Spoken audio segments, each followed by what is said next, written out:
الحمد لله نحمده ونستعينه ونستغفره ونؤمن به ونتوكل عليه ونعوذ بالله من شرور أنفسنا ومن سيئات أعمالنا من يهده الله فلا مضل له ومن يضلله فلا هادي له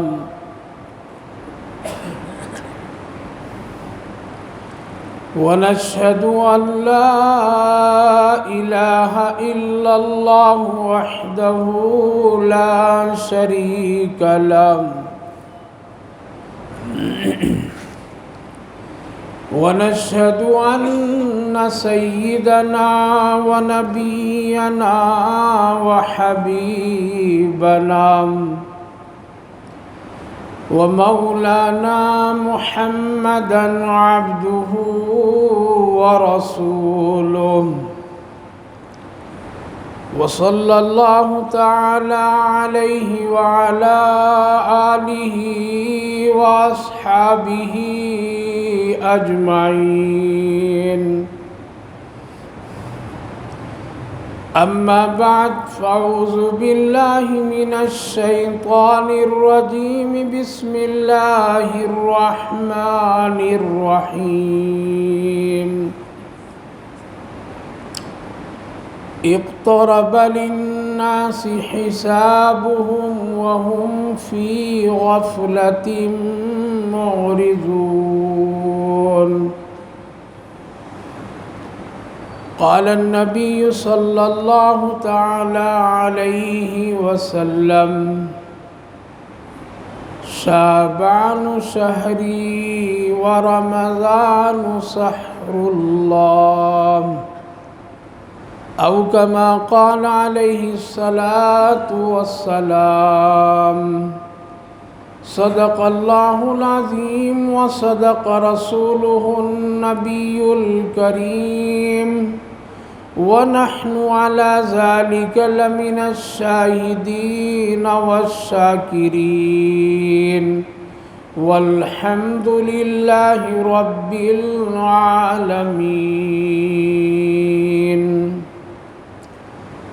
قابل قدر بزرگوں اور دوستوں، اللہ رب العالمین کا شکر، اس کا احسان کہ اللہ تعالیٰ نے ہم سبوں کو شعبان المعظم کا یہ دوسرا جمعہ عطا فرمایا ہے۔ اللہ تعالیٰ ہم سب کی عبادتوں کو اور نیکیوں کو اس مہینے کی برکتوں سے قبول فرمائے، آخرت کے لیے نجات کا ذریعہ بنائے۔ جو باتیں کہی جائے سنی جائے، اللہ ہم سب کو عمل کی توفیق نصیب فرمائے۔ شعبان ایک بہت ہی بابرکت عظیم مہینہ کہلاتا ہے، اور اللہ تعالیٰ نے کچھ بندوں کے لیے خاص رحم کرم کا معاملہ فرمایا ہے، جو کچھ دن، مہینے، سال، گھڑیاں کچھ ایسی لاتے رہتا ہے تاکہ اس کے بہانے سے اپنے بندوں کی بخشش و مغفرت کرتا رہوں۔ آدمی کبھی کسی کو اپنے گھر بلاتا ہے تو کوئی ایک بہانہ ڈھونڈتا ہے، اور پھر اس بہانے اور اس نوعیت کو سامنے رکھ کر کے کسی کو دعوت دیتا ہے، بلاتا ہے، اور اس کو اس طرف اشارہ کرتا ہے، دیکھو اس بنیاد پر آپ کا آنا ضروری ہے۔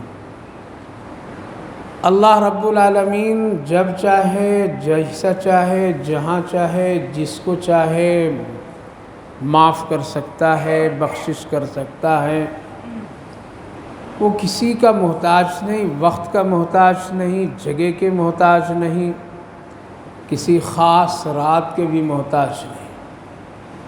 لیکن صرف اللہ رب العالمین نے کچھ مہینوں کو خاص، مہینوں کی کچھ راتوں کو خاص، پھر دین کے کچھ حصوں میں کچھ خاص، ہفتوں میں کچھ خاص، یہ سب اس لیے رکھا ہے تاکہ بندوں کی ایک اس کی طرف طلب کوشش اور اس نوعیت سے وہ کیا ہو آئیں تو ہم اس کی بخشش اور مغفرت کر دیں۔ یہ بات بالکل یاد رکھیے کہ اللہ رب العالمین بہت رحیم ہے، کریم ہے، وہ کبھی نہیں چاہتا ہے کہ میرے بندے جہنم میں جلیں اور وہ جہنم کے راستے پر چلیں۔ اگر ایسا ہوتا تو اتنی ہدایت اور اتنی نیکیوں کے راستے اللہ تعالیٰ نہیں پھیلاتا۔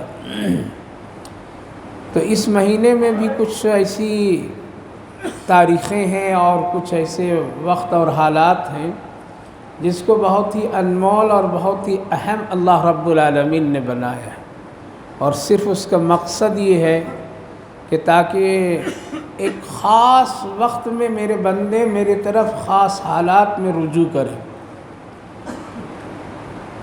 اور پھر ہم اس کے لیے وہ تمام چیزیں جو وہ چاہتا ہے ہم اس کو کر دیں۔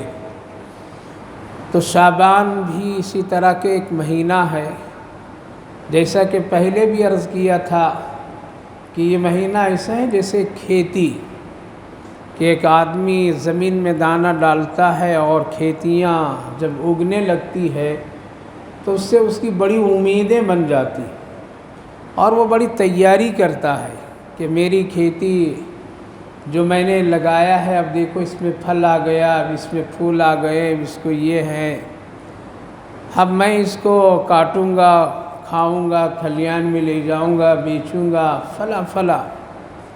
تو اسی طرح یہ مہینہ ہے نیکیوں کی تیاری کرنے کا، کہ آنے والا ایک بہت اہم مہینہ آ رہا ہے، اس سے پہلے اس کی تیاری ہے۔ اللہ کے رسول صلی اللہ علیہ وسلم بھی اسی طرح کے عمل فرماتے تھے اور صحابہ بھی کرتے تھے۔ آپ مستقل شعبان میں روزہ رکھتے تھے، لیکن آخری دنوں میں آپ اس کو ترک فرما دیتے تھے تاکہ رمضان کی تیاری اور اس کے روزوں میں کسی طرح کوئی کمزوری محسوس نہ ہو۔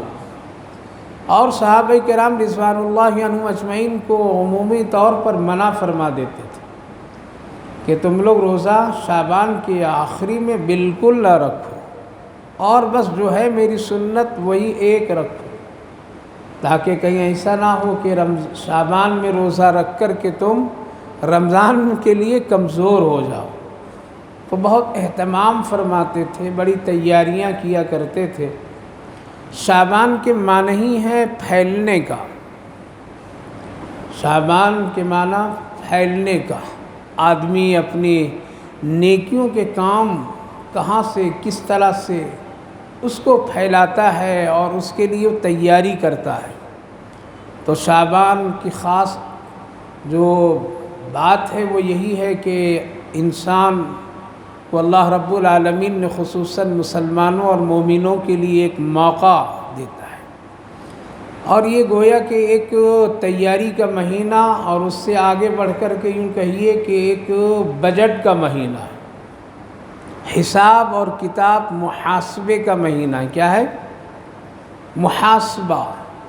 محاسبہ کے معنی حساب و کتاب، کون کیا کمایا، کیا گوایا، کتنا بچا، کتنا کھویا، کتنی آمدنی، کتنا خرچ، کیا میرے ہاتھ میں آیا، کیا کس کو دینا ہے، کتنا دینا ہے، کتنا لینا، یہ محاسبہ ہے۔ اور محاسبہ ہر ایک چیز میں ہونی چاہیے، اور جو لوگ محاسبہ کرتے ہیں وہ کامیاب زندگی گزارتے ہیں، اور اگر محاسبہ نہ کرے تو پھر آدمی بے اعتدال ہو جاتا ہے، اس کی راہ ٹھیک نہیں ہوتی ہے۔ اس لیے ہمیشہ آدمی کو لیے، اور خصوصاً نبی کریم علیہ السلام نے محاسبہ کرنے کا حکم دیا ہے کہ تم ہر ایک چیز میں محاسبہ کرو، تب اعتدال کی تم زندگی گزار سکتے ہو اور تمہیں کوئی جلدی نقصان نہیں ہو سکتا۔ محاسبہ کے مطلب یہی کہ ہم کو کل کتنا خرچ کرنا ہے اور آج کتنی آمدنی ہوئی ہے۔ کبھی آدمی اس کا اندازہ نہیں لگاتا ہے اور خرچ زیادہ کر دیتا ہے تو پریشانی آ جاتی ہے، اور اگر پہلے سے اس کے پاس حساب کتاب ہے تو خرچ اسی حساب سے وہ کرتا ہے، تو قرضہ لینے کی ضرورت نہیں، شرمندگی نہیں، کسی طرح سے کوئی پریشانی نہیں۔ محاسبہ 100 آدمی کا کھانا کھلانا ہے تو ہم پہلے اس کے ایک بجٹ تیار کرتے ہیں، 100 آدمی کو کھانا کھلانا ہے، اس میں کتنا خرچ آئے گا، پوچھتے ہیں نہیں پوچھتے، یا یوں ہی منو ٹنو پکا دیتے ہیں، یا یوں ہی تھوڑا پکا دیتے ہیں، نہیں، اس کا ایک تجربے کار سے حساب کتاب کرتے ہیں۔ 100 آدمی کا کھانا کھلانا ہے، اس میں گوشت کتنا، چاول کتنے، گھی کتنے، فلاں فلاں فلاں کتنے۔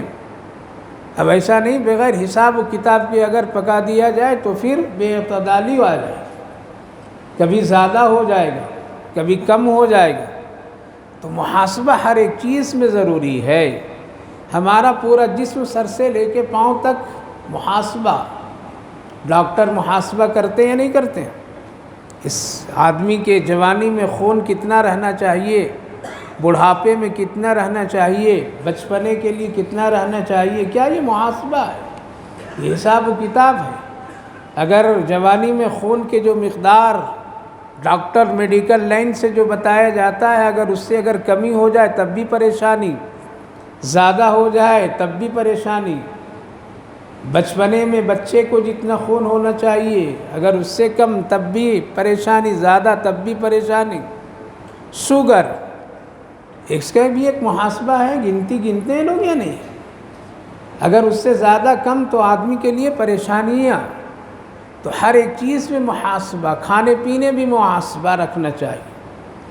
جب محاسبہ رکھیں گے تو اس کا تجزیہ کریں گے، ہم کو کتنی روٹی کھانی ہے، ہمارا معدہ کتنا برداشت کر سکتا ہے، ہاضمہ میرا کتنا مضبوط ہے، اسی حساب سے کھانا پڑتا ہے۔ اگر کوئی آدمی اپنے ہاضمے کی طاقت سے زیادہ کھا لیا تو کہاں جائے گا وہ؟ پھر اس کو برابر دوڑنا پڑے گا، گولیاں کھانی پڑے گی، بستر کا سہارا لینا پڑے گا۔ اور اگر اس نے حساب کے ساتھ، اعتدال کے ساتھ، اپنے ہاضمے کی قوت کے ساتھ کھانا کھایا تو الحمدللہ صحت مند رہے گا، کوئی پریشانی نہیں ہوگی۔ اور اگر اس نے کچھ اس میں خلط ملط کر دیا، اونچ نیچ کر دیا تو نظام قوت اس کی خراب ہو سکتی ہے، طبیعت بگڑ سکتی ہے۔ تو اسی طرح میرے بھائی بزرگوں، تجارت میں بھی محاسبہ۔ صبح جب بیٹھیں تو دیکھ لیجئے کہ کتنا ہمارا ہے اکاؤنٹ میں، کتنا شام کو نکل گیا، دینا لینا۔ جب کوئی تاجر اس طرح سے کرتا ہے تو اس کی تجارت بڑی اچھی ہوتی ہے، وہ پریشان نہیں ہوتا ہے۔ اسی طرح سے ہم کو نیکی اور گناہ میں بھی محاسبہ کرنے کا حکم ہے۔ ایسا نہیں کہ گناہ کرتے رہو، غفور الرحیم اللہ، توبہ کا دروازہ کھلا ہے، معافی مانگ لیں گے، کرتے رہو۔ آ رہا ہے رمضان، معافی مانگ لیں گے، شب برات آ رہی ہے، معافی مانگ لیں گے، کرو نہیں، محاسبہ کرنا سکتے۔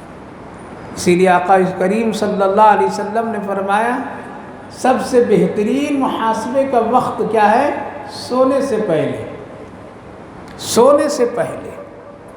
جب آپ سونے کے لیے جائیے، محاسبہ کیجئے، حساب کتاب کر لیجئے، گناہ کتنا آج دن میں آیا ہے میرے اکاؤنٹ میں، کتنی نیکیاں آئی ہیں میرے اکاؤنٹ میں، کتنا گناہ کم کیا ہوں، آج کم ہے تو شکر ادا کیجئے اللہ کا، اور اللہ مزید کم کرنے کی توفیق دے دے گا۔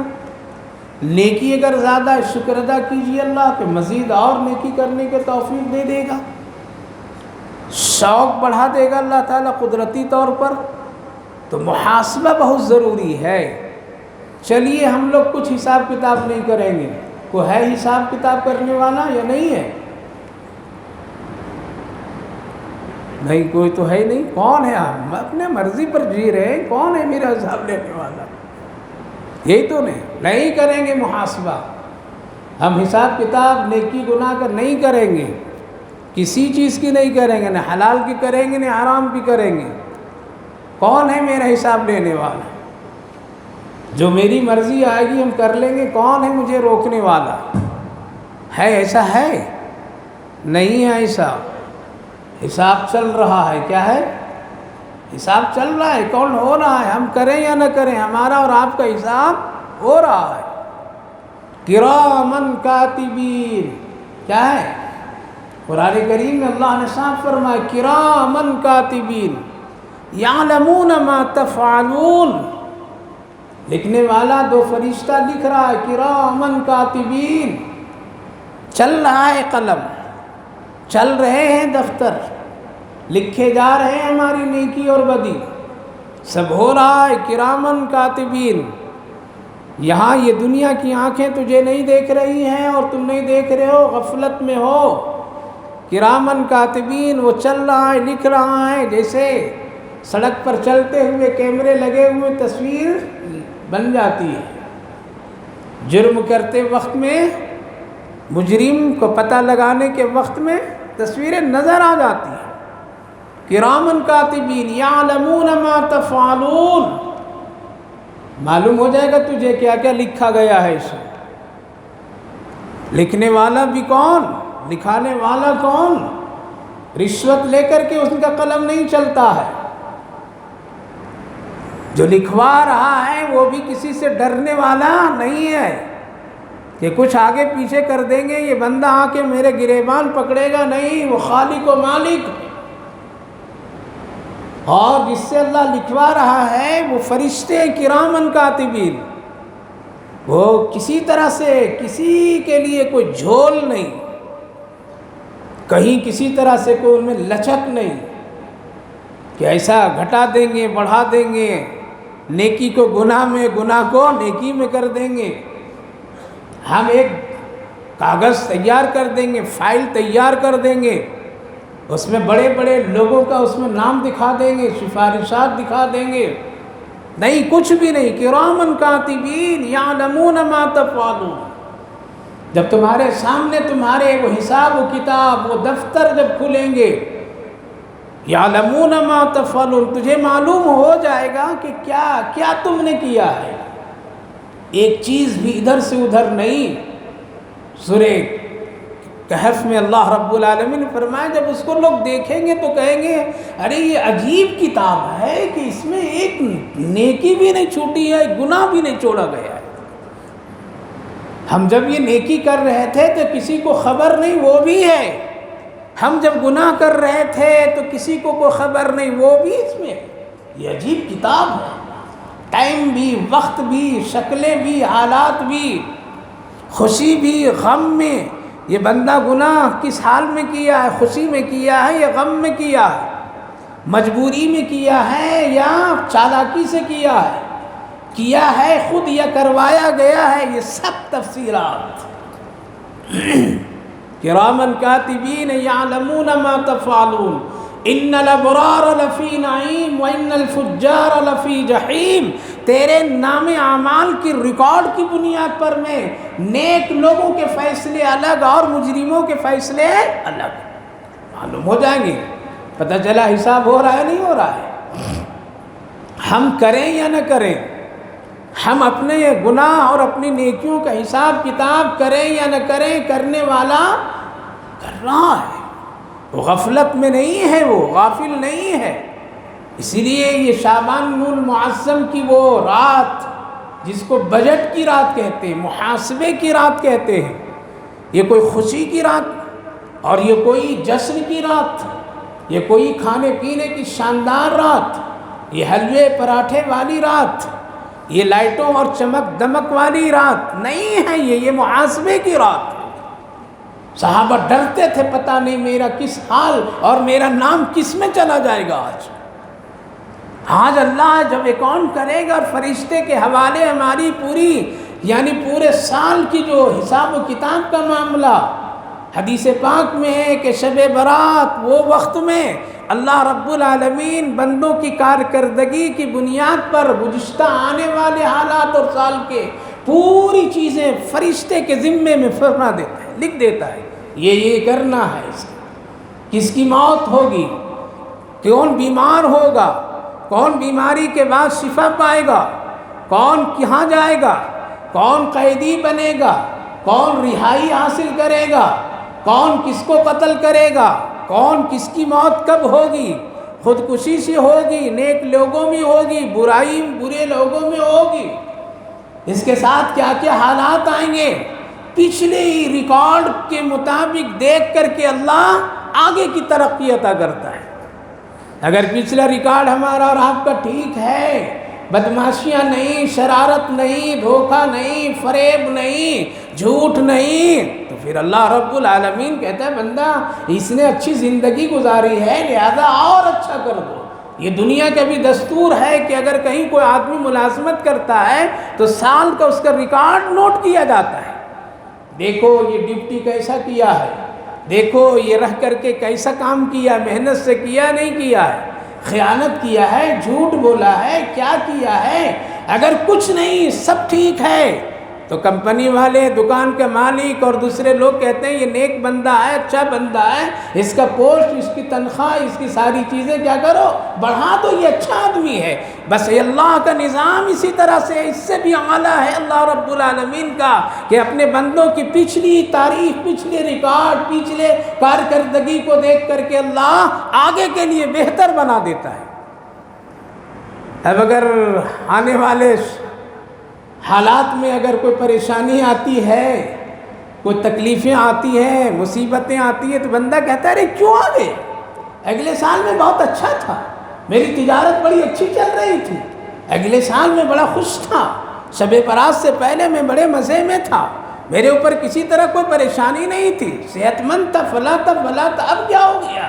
اب اس لیے ہو گیا کہ یہ ریکارڈ میں اللہ رب العالمین نے داخل کر دیا، اس لیے یہ محاسبہ، کیا ہے محاسبہ، یہ چل رہا ہے میرے بھائیو بزرگوں، لکھنے والا لکھ رہا ہے، لکھانے والا رب مہربان کریم لکھوا رہے ہیں، فرشتے لکھ رہے ہیں، اور قرآن کریم میں اللہ رب العالمین نے یوں فرمایا اقترب للناس حسابهم وهم في غفلة معرضون، تمہارا حساب بہت قریب ہے، کیا ہے؟ تم سے حساب میں بہت قریب میں لے لوں گا، جلدی لے لوں گا، تیرا حساب چل رہا ہے، لیکن لوگ کیا ہے غفلت میں پڑے ہوئے ہیں، لوگ سمجھ نہیں رہے، یہ سمجھ رہے ہیں کہ یہاں جانے کے بعد کوئی پوچھنے والا نہیں ہے، یہاں سے جانے کے بعد میرا کوئی حساب و کتاب نہیں ہے، یہاں سے جانے کے بعد میں ہمارے لیے کوئی ایسا کوئی ظلم اور زیادتی کا کوئی سوال ہی نہیں ہے۔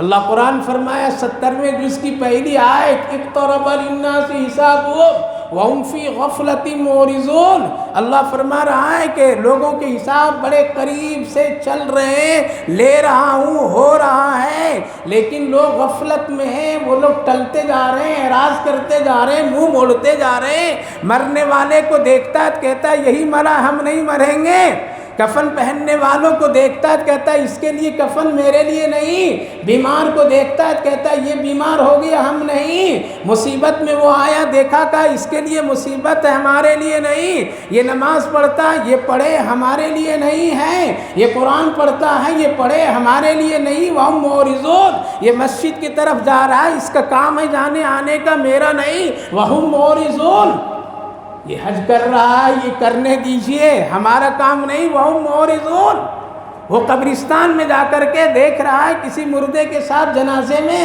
اس کا کام ہے وہم معرضون، ارے میرا کام تو بس یہ ہے کہ میں مزے سے رہوں، اقترب للناس حسابهم وهم في غفلة معرضون، اعراض مت کیجئے، منہ مت موڑیے، حساب چل رہا ہے، حساب ہو رہا ہے۔ صحابہ نے پوچھا یا رسول اللہ صلی اللہ علیہ وسلم کیسے ہمیں معلوم ہوگا میرا حساب ہو رہا ہے؟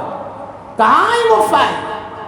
لکھنے والا نظر نہیں آ رہا ہے، لکھانے والا بھی نظر نہیں آ رہا ہے، میرے کیے ہوئے گناہ بھی نظر نہیں آ رہے، میری نیکیاں بھی نظر نہیں آ رہی، کہاں میرا حساب ہو رہا ہے؟ کیسے اللہ حساب لے رہا ہے؟ اللہ فرمایا جب آدمی اس دنیا میں، اللہ کے رسول صلی اللہ علیہ وسلم فرمایا جب اس دنیا میں آتا ہے آدمی بس اسی دن سے حساب شروع، پہلے عمر کی حساب، ایک رات گھٹی ایک دن گھٹا عمر گھٹ گئی، حساب ہو رہا ہے نہیں ہو رہا ہے؟ 80 سال اگر اسی قسمت میں عمر اللہ نے لکھ دیا ہے، ایک دن ایک رات گھٹ گئے کیا ہو گئے، ایک ہفتہ گھٹا کیا ہوا، ایک مہینہ گھٹا حساب ہوا یا نہیں ہوا، ایک سال گھٹ گیا تو کیا ہوا، 80 کی قسمت میں عمر تھی، اب ایک سال کم ہو گیا، حساب ہوا یا نہیں ہوا، حساب چل رہا ہے، چل رہا ہے۔ اقترب للناس، 2 سال 3 سال 4 سال 50 آ گئے، 80 والا کہاں ہے، اب اس کے پاس 30 بچے ہوئے ہیں، حساب ہو رہا ہے۔ اقترب للناس حسابهم وهم فی غفلۃ معرضون، تم غفلت میں ہو، تم غفلت میں ہو۔ آگے آقا کریم صلی اللہ علیہ وسلم نے فرمایا حساب دیکھو دیکھو، گزشتہ شب برات میں کتنے لوگ تھے، کتنے لوگ چلے گئے، حساب ہوا یا نہیں ہوا، جاؤ جاؤ ذرا اپنے گھر میں دیکھو، ابا تھے کہاں چلے گئے، دیکھو دادا تھے کہاں چلے گئے، پردادا تھے کہاں چلے گئے، فلاں تھے کہاں چلے گئے، نانیال میں نظر ڈالو وہ کہاں چلے گئے، دادیال میں ڈالو وہ کہاں چلے گئے، استاد جی کو دیکھو وہ کہاں چلے گئے، ارے بڑے تاجر میرے محلے علاقے کے تھے وہ کہاں چلے گئے، بڑے عالم دین تھے وہ کہاں چلے گئے، یہی تو حساب ہے، یہ حساب نہیں تو اور کیا ہے۔ جا کر کے دیکھو قبرستانوں میں قبریں کل کتنی تھیں آج کتنی ہو گئی، یہ حساب تو ہے کیا، یہ حساب اقترب للناس حسابهم وهم فی غفلۃ معرضون، تم معرض ہو، منہ پھیرنے والے ہو، پھیر لو منہ، لیکن حساب چل رہا ہے، چل رہا ہے۔ آقا کریم صلی اللہ علیہ وسلم نے فرمایا اور دیکھنا حساب، اپنے جسم میں تغیر اور تبدل کو دیکھو، حساب یہ معلوم ہوگا۔ بچپنا تھا کہاں چلے گئے، بچپنے کی فوٹو دیکھیں گے تو لگے گا ارے میری شکل کتنی معصومیت تھی، آج کیا ہو گیا ہے، دیکھو یہ حساب ہے، حساب ہے۔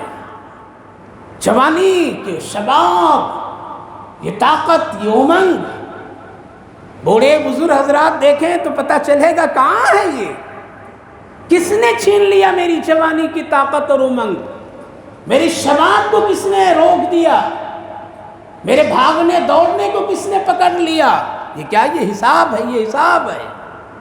اقترب للناس حسابهم وهم فی غفلۃ معرضون، کون ہے یہ تغیر و تبدل کرنے والا، کس نے میرے کالے بال کو سفید کر دیا، کس نے میرے دانتوں کو نکال دیا، کس نے میری زبان میں لڑکھڑاہٹ پیدا کر دیا، کس نے میرے ہاتھوں میں کپکپاہٹ طاری کر دیا، کس نے میرے پاؤں میں درد کی کیفیت پیدا کر دیا، کس نے میرے ہاضمے کو خراب کر دیا، یہ کیسے ہو گیا، کون کر رہا ہے۔ اقترب للناس حسابهم وهم فی غفلۃ معرضون، ہم کیا ہیں، غفلت میں نہیں، ہم غفلت میں نہیں ہیں، کالے بال سفید کو کالا کر دیتے، کیا غفلت میں ہے غفلت میں، ارے ایک دانت نکلے گا دوسرا لگا دیں کیا، یہ معجون کھا لیں گے، حکیم صاحب کے لے لیں گے، دوا لے لیں گے، کیا غفلت میں ہم ہیں، کتنا بھی کھا لیجئے ہونے جانے والا نہیں ہے، موت گھٹتی ہے، کیا ہے، گھٹتی ہے، آ رہی ہے موت، قریب آ گئی ہے، کتنے کے کفن بازار میں ہے پتہ نہیں ہے، کتنے کی روزی ختم ہو گئی پتہ نہیں ہے، وہ برسوں کی تمنا کر کے بیٹھے ہیں پتہ نہیں ہے۔ اقترب للناس حسابهم وهم فی غفلۃ معرضون، آقا کریم صلی اللہ علیہ وسلم نے حضرت اسرائیل سے کہا تھا کہ اسرائیل ایک بات پوچھوں، کہا کہ پوچھئے رسول اللہ صلی اللہ علیہ وسلم، کہا کہ کبھی اللہ سے اگر بات چیت ہو نا تو ایک بات کہو کہ میری امت کو ذرا سا موت سے پہلے موت کی خبر دے دے، 2 دن بعد مرنے والا ہے، 1 دن بعد مرنے والا ہے، ہفتے میں مرنے والا ہے، فلاں مرنے والا ہے، تاکہ میری امت توبہ کر لے اور توبہ کر کے اپنی بخشش کروا لے، اس لیے توبہ کا کیا ہے، دروازہ کھلا ہے، اللہ کا ایک نظام ہے، آخری وقت میں بھی کافر کو مومن بنا دیتا ہے اور مومن کو کافر بنا دیتا ہے۔ اللہ جب ناراض ہوتا ہے تو 70 سال 100 سال کے مسلمان کو کافر کو موت دے دیتا ہے، اور 100 سال کے کافر کو اگر اللہ اس سے راضی ہو جاتا ہے تو اللہ اس کو ایمان کی دولت سے جنت میں داخل کر دیتا ہے۔ اللہ کسی کا محتاج نہیں ہے۔ ہمارے ملک میں حضرت مولانا قاسم صاحب نانوتوی علیہ الرحمہ جو بہت بڑے عالم دین اور دارالعلوم دیوبند کے بانی تھے، انہی کے نام سے ہم لوگ کیا لکھتے ہیں؟ قاسمی لکھتے ہیں، انہی کی نسبت سے۔ بڑے سیدھے سادے عالم دین تھے، قرآن خوب پڑھتے تھے، قرآن کے عاشق تھے، وہ خوب پڑھتے تھے۔ ان کا ایک پڑوسی تھا، بنیا لالا جی تھے اس کے نام، ہندو۔ قرآن کریم میں اللہ رب العالمین نے 10ویں جز میں فرمایا ہے، جب تمہارا کوئی پڑوسی غیر مسلم ہو تو تم اس کو قرآن سناؤ۔ کیا سناؤ؟ سورہ توبہ میں اللہ فرمایا یسمع کلام اللہ، اس کو کہو نہیں پڑھنے کے لیے بلکہ پڑھ کر کے سناؤ۔ واہ، سننے میں بھی تاثیر ہے قرآن کا۔ اگر تیرا کوئی پڑوسی غیر مسلم ہے تو تم یہ نہ کہو یہ قرآن لو، یہ نہ کہو کہ قرآن پڑھو، بلکہ تم پڑھ کر کے سناؤ، پڑھ کر کے دکھاؤ کبھی۔ حتی یسمع کلام اللہ، ہم اس کو توفیق دیں گے، سنے گا، کیوں؟ وہ جانتا نہیں میرے کلام کو، میرے کلام کی تاثیر وہ نہیں جانتا ہے۔ تو حضرت کا پڑوسی کون ہے؟ غیر مسلم بنیا لالا جی نام۔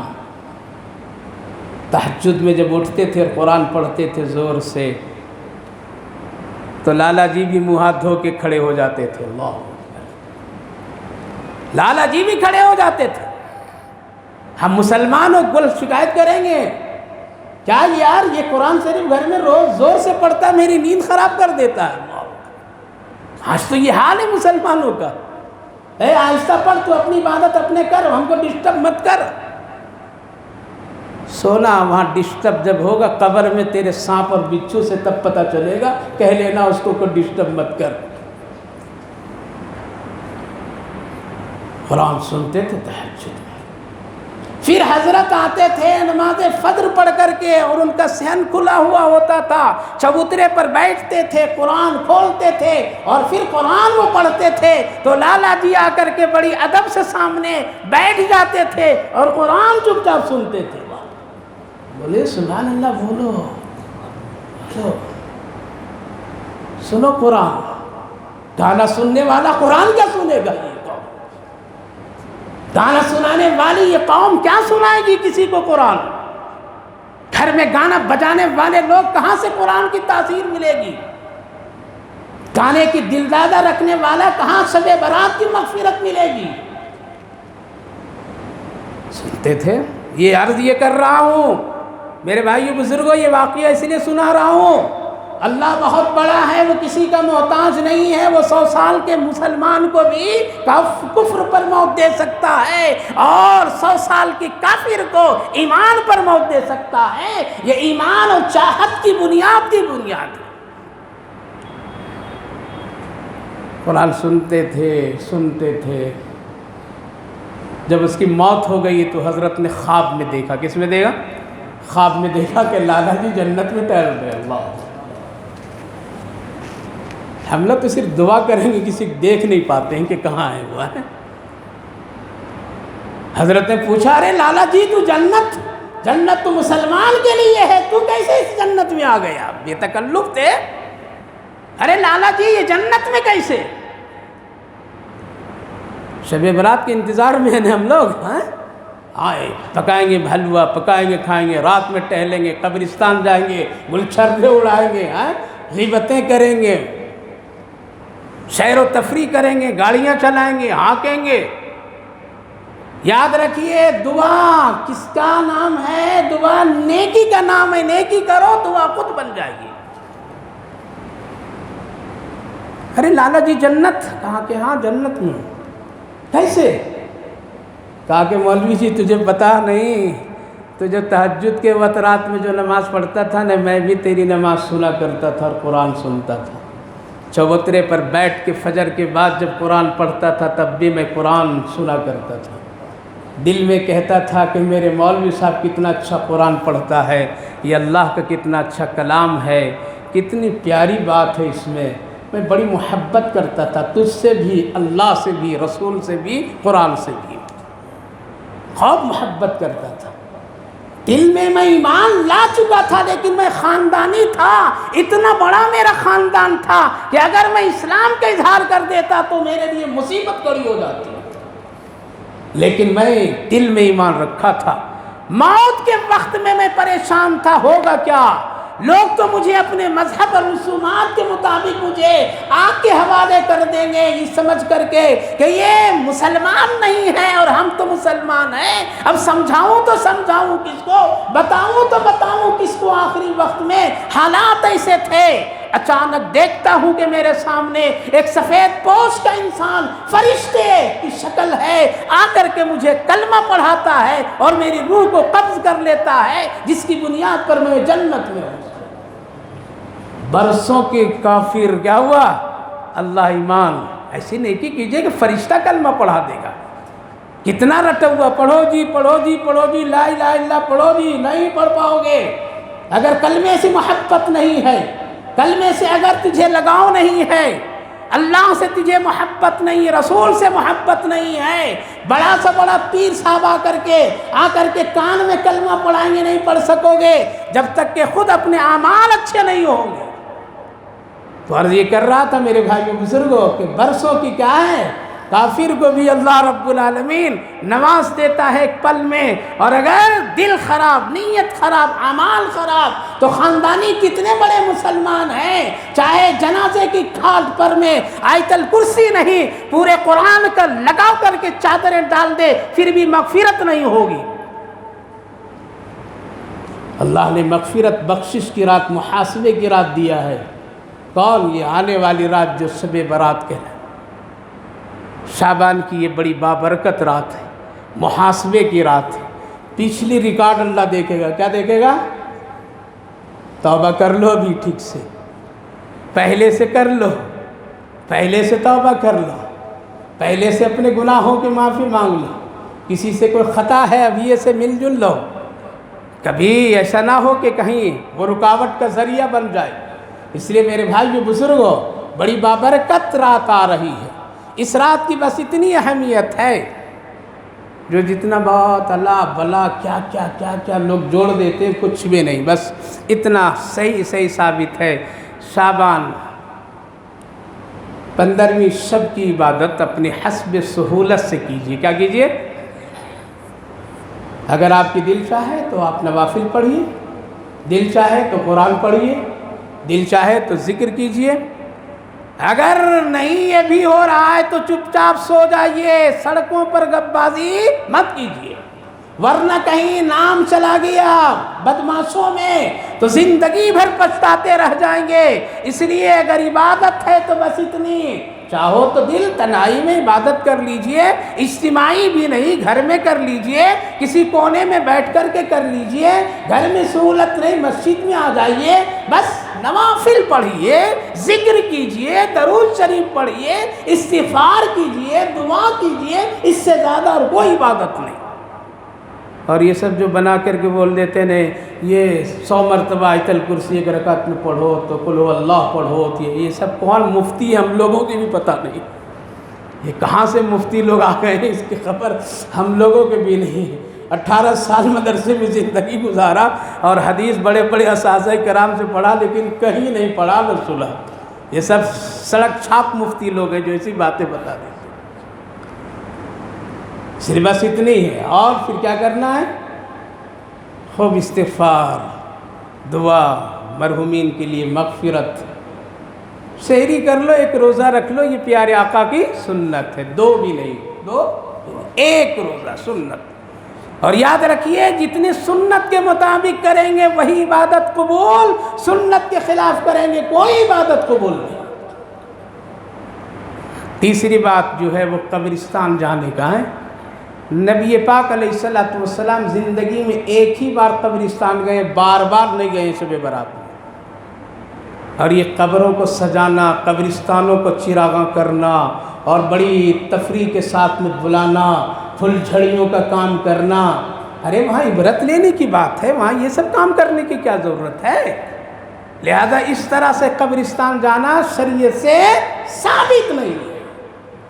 بیٹھ کر کے مغفرت کی دعا کر لو وہ بہتر ہے، یہاں کر لو اس خرافات سے بچنے کے لیے وہ بہتر ہے کہ وہاں جا کر کے غباسیاں، وہاں جا کر کے سجدہ، وہاں جا کر کے وہ ہنگامہ، وہاں جا کر کے بدعتیں، وہاں جا کر کے لوگوں کے ساتھ میں کھیل تماشے، یہ ساری چیزیں کیا ہے؟ بدعت میں شمار ہے، سنت میں شمار نہیں ہے۔ آقا کریم صلی اللہ علیہ وسلم پوری زندگی میں ایک بار شب برات یعنی اس رات کو قبرستان گئے ہیں، باقی پھر کبھی بھی نہیں گئے، حدیث سے ثابت ہے۔ لہذا اتنی فضیلت ہے۔ ہاں اس رات میں اللہ بہتوں کی مغفرت فرماتا، عمومی مغفرت ہوتی، لیکن چند لوگوں کی مغفرت نہیں، زانی کی مغفرت نہیں، شرابی کی مغفرت نہیں، والدین کی نافرمانی کرنے والے کی مغفرت نہیں، سود لینے دینے والے کی مغفرت نہیں۔ ہاں اگر یہ توبہ کر لیں تو اللہ مغفرت کر دے گا، اور اگر توبہ نہیں کیا کہ ارے اگر آج زنا کی توبہ کر لیا تو پھر یہ رکاوٹ ہو جائے گی، آگے نہیں کروں گا، تو مغفرت نہیں ہوگی آج کی رات میں، وہ بڑا بدقسمت ہے، محروم شخص ہے۔ لہٰذا خود دعا کیجئے، کیا کیجئے؟ خود توبہ کیجئے انشاءاللہ۔ اس میں روزی کے لیے پریشان ہے، مانگیے، کیا مانگیے؟ روزی کے لیے پریشان ہے، تجارت کے لیے پریشان ہے، تجارت نہیں ہو رہی ہے، کاروبار بند ہے، ٹھپ ہے، ایسا تو نہیں ہے، ایسا بھی نہیں ہے کہ تجارت مسلمانوں کا ٹھپ ہو گیا، بالکل پریشان ہے۔ شادی کی باری آگے تو لگے گا کہ ابھی تو یہ تو ارب پتی شادی کر رہا ہے، کیا کر رہا ہے؟ اس کی دکان وہاں ہے، یہ تاجر ہے، پتہ تو وہاں چلتا ہے، وہاں پتہ چلتا ہے کہ تجارت چل رہی یا نہیں چل رہی ہے۔ ہاں وہاں چلتا ہے کہ مدرسے والے مانگیں گے، مسجد والے مانگیں، نہیں تجارت بڑا ٹھپ ہے، ابھی تو دعا کرایا تھا نے، دیکھے نا جمعہ میں دعا کرایا تھا حضرت سے، تجارت بڑا ٹھپ ہے۔ شادی میں تیری تجارت ٹھپ نہیں ہوتی ہے، وہاں سے تیری تجارت کی برکتیں نکل جاتی ہیں۔ اس لیے تجارت کی دعا خود کرو، عمل کیجئے، خود دعا۔ تجارت میں برکت چاہتے تو جمعہ کی قدر کر لو بس، اور کسی کی قدر رکھو۔ جمعہ کی قدر کیا ہے؟ جمعہ کی قدر اذان ہوتی ہے فوراً مسجد آ جاؤ، دکان 10 منٹ پہلے بند کر دو گے کہ کیا بھکاری بن جائیں گے آپ لوگ؟ برا نہیں مانیے گا، بڑا دل جلتا ہے اس لیے بولتا ہوں، ورنہ آپ سے مجھے دشمنی نہیں، عداوت نہیں، آپ سے بڑی محبت ہے، تبھی کہہ رہا ہوں۔ 10 منٹ بند کر دیجئے میرے دوستو، کیا بگڑ جاتا ہے؟ جمعہ کے لیے خاص کر آج کی تجارت کے لیے اللہ نے فرمایا ہے تجارت تم اذان سن کر کے بند کر دو۔ فقہا لکھتے ہیں اذان کے بعد اگر کوئی تجارت کرتا ہے وہ تجارت وہ قرآن کی روشنی سے حلال نہیں، حرام ہے، وہ حرام کرنے کے لیے بیٹھے، چھوڑ دیجئے۔ نہیں بعض لوگ کیا کہتے ہیں، نہیں وہ بھائی صاحب وہاں پڑھ لیے، اب میں یہاں پڑھ لوں گا۔ بھائی صاحب یہاں ایک دکان کھول کے بیٹھے ہیں اور ہم وہاں، یہ تعویل فرشتہ نہیں جانتا تیری نیت کیا ہے۔ یہی تو کام کیا تھا بنی اسرائیل، حضرت موسیٰ علیہ السلام، جمعہ ان کے جو ہفتہ کا دن تھا، وہ ہفتہ کا دن یہی دن تھا کہ منع کر دیا گیا تھا، لوگ شکار کرتے تھے مچھلیاں کا، منع کیا گیا کہ اس کی وجہ سے تم ہفتے کے دن کی عبادت نہیں کرتے ہو، اس لیے ہفتے کے دن شکار نہیں کرنا مچھلی کا، منع کر دیے۔ کہا کہ ٹھیک ہے، اللہ اپنی جگہ چالاک، ہم اپنی جگہ چالاک۔ وہی کہانے بڑے بھائی آ گئے، چھوٹے بھائی اب بیٹھیں گے، دکان کھلی رہے گی، اتنا چالاکی، ارے بھائی کیا کرو گے؟ قبر میں لے جاؤ گے؟ 1 گھنٹہ 2 گھنٹہ دکان نہیں بند کر سکتے ہو میرے دوستوں، میرے پیاروں، میرے بزرگوں؟ شریعت پر عمل نہیں کر سکتے ہو؟ حکومت کو کہتے کہ وہ بڑا دشمن ہے ہمارے اسلام کا، سب سے بڑا دشمن تو ہم اور آپ بیٹھے ہیں۔ اذان کی ناقدری کرنے والے ہم اور آپ تو بیٹھے ہیں مسجد کے بغل میں، 50-25 مسجد اس لائن میں ہے، سب کی اذانیں ہو رہی ہے اور کھول کر کے بیٹھے ہیں۔ کیا کروڑ پتی بن جاؤ گے؟ قبر میں لے جاؤ گے؟ بچے سب چھین لیں گے، واچ نکال لیں گے، گھڑیاں نکال لیں گے، فقیر بنا کر کے مٹی کے منو دبا دیں گے، 2 گھنٹے نہیں چھوڑتے ہیں۔ تو ان لوگوں نے کہا کہ یہاں جمعہ کو ڈالتے تھے. کیا کرتے تھے؟ جال جمعہ کو ڈالتے تھے. اللہ کی بھی بڑی شان. اسی دن مچھلیاں خوب پھنستی تھی، دوسرے دن نہیں پھنستی تھی. تو جمعہ کے ڈالتے تھے اور اتوار کو جال نکالتے تھے. حضرت موسیٰ علیہ السلام فرمائے بھائی یہ بھی غلط ہے. تاکہ آپ کو بات سمجھ میں نہیں آ رہی کیا؟ ہم لوگ ہفتے کو نہیں جال ڈالتے ہیں، جمعہ کو ڈالیں اور اتوار کو نکال رہے ہیں. تو کتنا فریبی کر لو گے میرے دوستو عزیزو پیارو. وہ جانتا ہے، اس لیے ہماری تیری نیت وہی بنایا ہے. اس لیے یہ نہیں کہہ کر کے نہیں، بڑے بھائی بیٹھ گئے وہ پڑھ کر کے آ گئے وہاں سے، وہ اس مسجد سے پڑھ کر کے آ گئے. دکان بند کرنا، تجارت بند کرنا. اگر اس علاقے میں 10 20 25 مسجدیں ہیں، سب کا ٹائم جو ہے اس ٹائم کا فالو کرنا، اور کم و بیش 2 گھنٹہ کم سے کم 1 ساڑھے 12 سے لے کر کے 2 بجے تک کے اگر نہیں بند کرو گے اور اذان کی بھی حرمتی کرو گے، سال بھر لون میں، سود میں، بیماری میں اللہ اس کی وجہ سے مصیبتیں ڈال دے گا. اور حدیث پاک میں اگر اذان کی قدر کر لو گے اللہ ساری پریشانیاں دور فرما دے گا. اس لیے دعا سے زیادہ عمل کیجئے، عمل کیجئے. اگر یہ سب مسلمان حضرات، میرے بزرگ حضرات سب اگر جمعہ میں ایک مشن بنا لیں، ایک اتحاد کر لیں، اتفاق کر لیں کہ 12:30 سے لے کر کے 2 بجے تک کوئی مسلمان دکان نہیں کھولے گا. اتنا نہیں کر سکتے ہو اپنے اوپر دین، اپنی دکان پر دین نافذ نہیں کر سکتے ہو، تو پھر کلمہ کی انتظار کیجئے موت کے وقت میں کون پڑھائے گا یا نہ پڑھائے گا. اس لیے بہت مؤدبانہ عرض کر رہا ہوں، شب برات آ رہی ہے، مغفرت کی ہے، معاملہ صاف ستھرا کر لو، توبہ کر لو، استغفار کر لو، اور اذان جمعہ کا احترام کیجئے. اگر خوشحالی چاہتے ہیں، صحت مندی چاہتے ہیں، برکت چاہتے ہیں، قرضوں سے بال اور ہلکا چاہتے ہیں، تو انشاءاللہ جمعے کی قدر کیجئے. انشاءاللہ آپ کی تجارت میں بڑی خیر برکت ہوگی، اور دل سے پھر دعا نکلے گی کہ یہ مسلمان